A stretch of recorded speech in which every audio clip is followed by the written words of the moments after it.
Hi guys, మీ అందరికీ మన ప్రభు మన రక్షకుడైన యేసయ్య నామంలో శుభములండి. మరి చాలామంది పాస్టర్లు దేవుని దగ్గర వాళ్ళు ఏ విధంగా లెక్క ఒప్పజెప్పాలనుకుంటున్నారో వాళ్ళు ఆత్మవిమర్శ చేసుకోవాలి. మనం చేయగలిగే పనులను దేవునిపై మోపితే ఆయన మెచ్చుతలా? ఆయన మనల్నే లెక్క అడుగుతున్నాడు. ఇక్కడ ప్రతి మానవుని లెక్క అడుగుతాడు.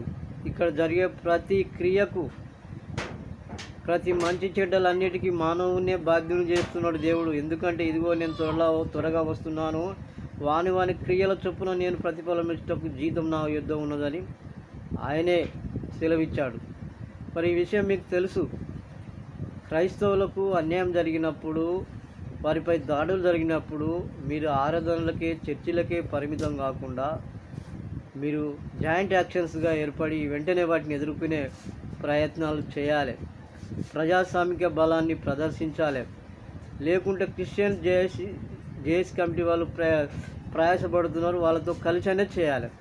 ఇవేవి చేయకుండా నీ చర్చికే, నీ మినిస్ట్రీకే, నీ డినామినేషన్స్కే నువ్వు పరిమితం అయితే మరి దేవుని దగ్గర ఇదే లెక్క ఉపయుక్తవా? ఇలాంటి లెక్కతోనే నీకు జీవకిరీటం వస్తుందా? నీ సహోదరునికి అన్యాయం జరిగినప్పుడు, దాడి జరిగినప్పుడు స్పందించవలసిన బాధ్యత, సంఘాన్ని కదిలించవలసిన బాధ్యత నీపై లేదా? నిజంగా నువ్వు దేవుని ఆత్మ బలాన్ని పొందుకున్నవానివైతే, అభిషేకం ఉన్నవానివైతే ప్రజలకు ముందుంటావు. నువ్వు ప్రార్థనల పేరుతో, కూటముల పేరుతో, ప్రత్యేకమైన ప్రార్థనల పేరుతో తప్పించుకోవు.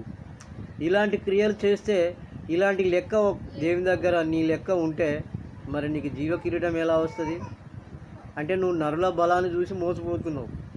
అపవాది అయినా మనువాది గోలు ఎత్తుకు నువ్వు భయపడే నువ్వు బయటికి రాకుండా, ప్రజల కోసం నిలబడకుండా, అయ్యా ఎవ్వరు వస్తలేరు, వాళ్ళు రాలేదు కాబట్టి నేను పిరికితనంతో ఇంట్లో పండుకున్నా, చల్లగా తప్పించుకున్నా, నాకు జీవకిరీటం ఎందుకు రాదయ్యా, నేను ప్రార్థనలు చేయలేదా, నేను దయ్యాలు వెళ్ళగొట్టలేదా, నేను అద్భుతాలు చేయలేదా, నేను దేశ విదేశాలలో వాడబడలేదా, నేను ఎంత గొప్ప సేవకున్నో నీకు తెలియదాయి అంటే నువ్వు ఇంటి చల్లగా కష్టాలు వచ్చినప్పుడు చల్లగా తప్పించుకున్న సంగతి దేవునికి తెలియదా?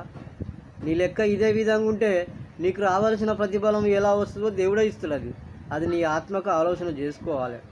నీకు నాయకత్వ బలం లేకపోతే క్రైస్తవ సమాజంలో దేవుడు ఎవరికో ఒకరికి ఇస్తాడు. వాళ్ళని గుర్తించు, వాళ్ళకు సపోర్ట్ చేయి, వాళ్ళతో నడవాలి, వాళ్ళతో కలిసిపోవాలి. అంతే తప్ప కానీ నేను ఒక్కనే అని ఇంట్లో అంటే మాత్రం జీవకిరీటం రాదు.